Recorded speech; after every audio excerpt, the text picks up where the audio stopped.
dit tout de Djameldine Benchenouf. Salam alaikum, Azul Fillaoun, bonsoir. Imaginez, mes chers amis, imaginez avec moi. Imaginez qu'un grand rêve, calcifié dans les plis de l'oubli, de la démagogie, du mythe, puisse enfin se concrétiser, se réaliser. Imaginez l'avènement d'un grand Maghreb des peuples, à l'image de l'Union européenne, entre autres. Oh oui, je sais combien ça peut paraître mission impossible, combien nos peuples ne sont pas préparés à une telle vision. À un point où cette perspective n'est même pas concrétisable pour eux, n'est même pas imaginée pour eux. C'est pourquoi je crois que c'est par la culture du rêve qu'il faut commencer. Oui, le rêve. Le rêve éveillé destiné à devenir réalité. Nos élites seraient bien inspirées justement de commencer à s'imprégner elles-mêmes de ce fabuleux projet, de le comprendre, de le dépoussiérer, d'en saisir les enjeux pour l'avenir de notre région et l'inéluctable prospérité qui en découlerait pour tout le monde, en plus de la paix entre tous les compatriotes de ce vaste ensemble.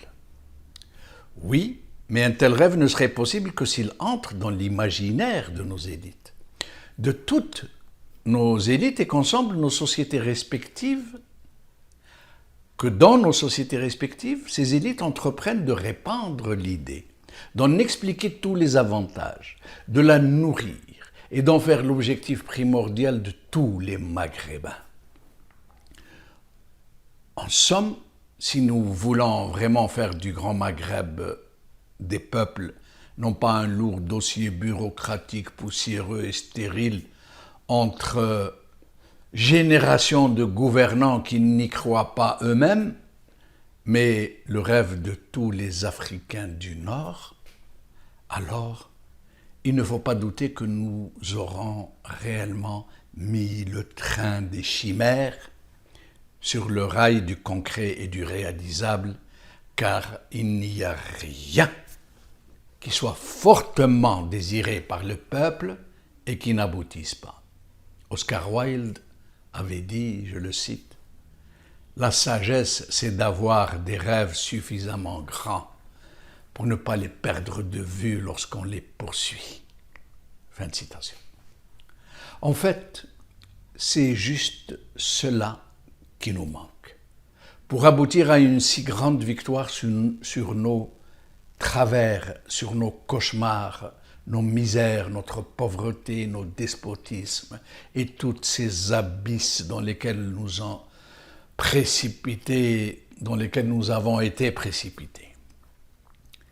Il ne nous manque que le projet soit embrassé par nos véritables élites et non plus par des générations de politicards qui en font un inépuisable fonds de commerce.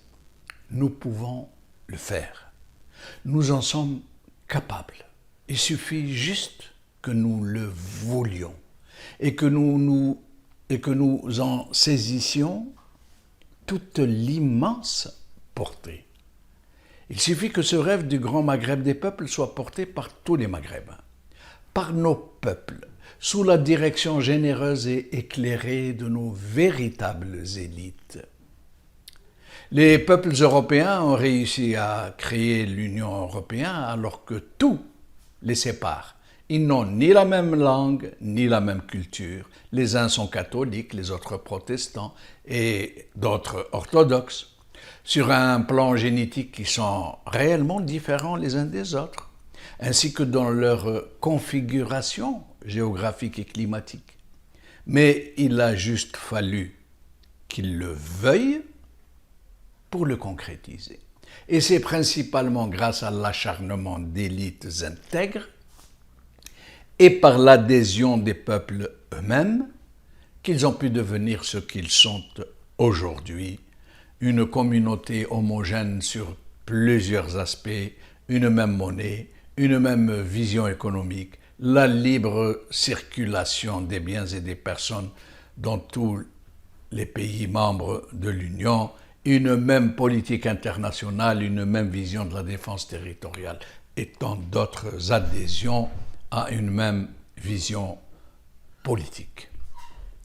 Nous, les Maghrébins, disposons de bien plus d'atouts que les Européens pour concrétiser une telle union, pour entrer dans un même destin des peuples.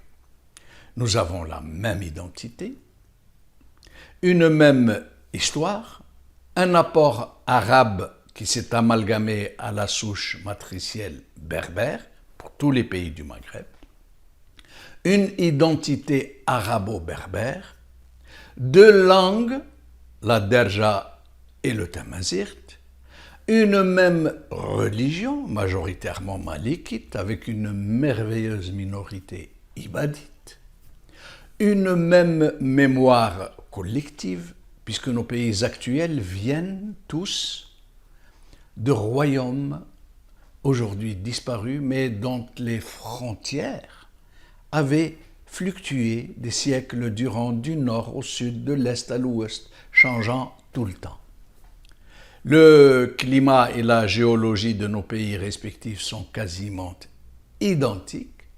En fait, rien ne nous sépare hormis des frontières issues d'une configuration historique, coloniale notamment, comme c'est le cas de toutes les frontières du monde, qui ne soient pas des frontières naturelles. Nous avons donc entre nos mains tous les atouts nécessaires, en plus des fabuleuses perspectives d'un tel grand ensemble. Nous serions alors une sorte de passage obligé entre toute l'Afrique d'un côté et toute l'Europe de l'autre. Nous pourrions devenir le plus large front économique méditerranéen sur presque toute la longueur sud du bassin, avec un prolongement très notable sur l'Atlantique. Nous pourrions ensemble, et avec le retour de nos diasporas, créer une dynamique économique et commerciale qui s'imposerait très vite au monde entier. À plus forte raison que nos pays se situent presque à égale distance de tous les pôles économiques du monde. Sur un plan stratégique, nous serions un ensemble économique leader, autant en Afrique que dans le pourtour maghrébin, qu'en Europe et que dans le monde arabe. Et je ne dis là que ce qui peut se dire en une poignée de minutes. En fait, un grand Maghreb des peuples serait une révolution mondiale et très certainement aussi l'accès tant espéré, tant attendu dans le monde de la démocratie, de la justice sociale et du droit au bonheur à des peuples qui ont tant souffert de leur manque de solidarité les uns avec les autres. Qala khair.